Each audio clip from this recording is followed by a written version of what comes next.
রবিবার উদ্বোধন হলো বীরভূমের হযরত দাদা মেহবুব শাহ ওলি পবিত্র উরস উৎসব উপলক্ষে পাথর চাপড়ি মেলার উদ্বোধনী অনুষ্ঠানে উপস্থিত ছিলেন এসআরডির চেয়ারম্যান অনুব্রত মণ্ডল, রাজ্যের মন্ত্রী চন্দ্রনাথ সিংহ, জেলা শাসক বিধান রায়, সিউড়ি বিধানসভার বিধায়ক বিকাশ রায় চৌধুরী সহ অন্যান্যরা।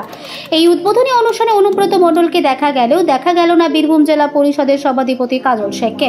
যদিও কাজল শেখের অনুপস্থিতি নিয়ে বিকাশ রায় চৌধুরী বলেন, এটা ধর্মীয় অনুষ্ঠান, তাই কে আসবে না আসবে সেটা তার সম্পূর্ণ ব্যক্তিগত ব্যাপার। বীরভূম জেলার তৃণমূল অনুব্রত মণ্ডল এবং কাজল শেখের ঠান্ডা লড়াই চলছে দীর্ঘদিন ধরে।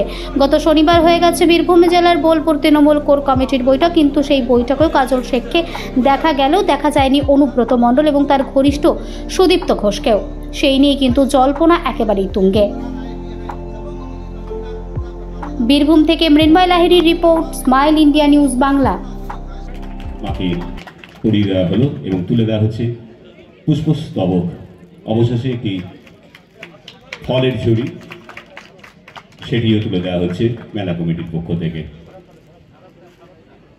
একটি স্মারকে উর্স মোবারক হতচাপড়ি মেলার আনুষ্ঠানিক উদ্বোধনী অনুষ্ঠান রয়েছেন আমাদের এসআরডি এর চেয়ারম্যান মাননীয় অনুব্রত মণ্ডল মহাশয়, রয়েছেন আমাদের পশ্চিমবঙ্গ সরকারের মাননীয় মন্ত্রী চন্দ্রনাথ সিনহা, রয়েছেন আমাদের বীরভূম জেলার আমাদের মাননীয় জেলা শাসক। বীরভূমের উন্নয়নে যে মানুষটার কথা সবসময় বলতে হয় এবং এই পাথর চাপড়ি উন্নয়নে যার বড় অবদান আছে সেই মানুষটা হচ্ছে বিধান রায় মহাশয়, আমাদের জেলা শাসক।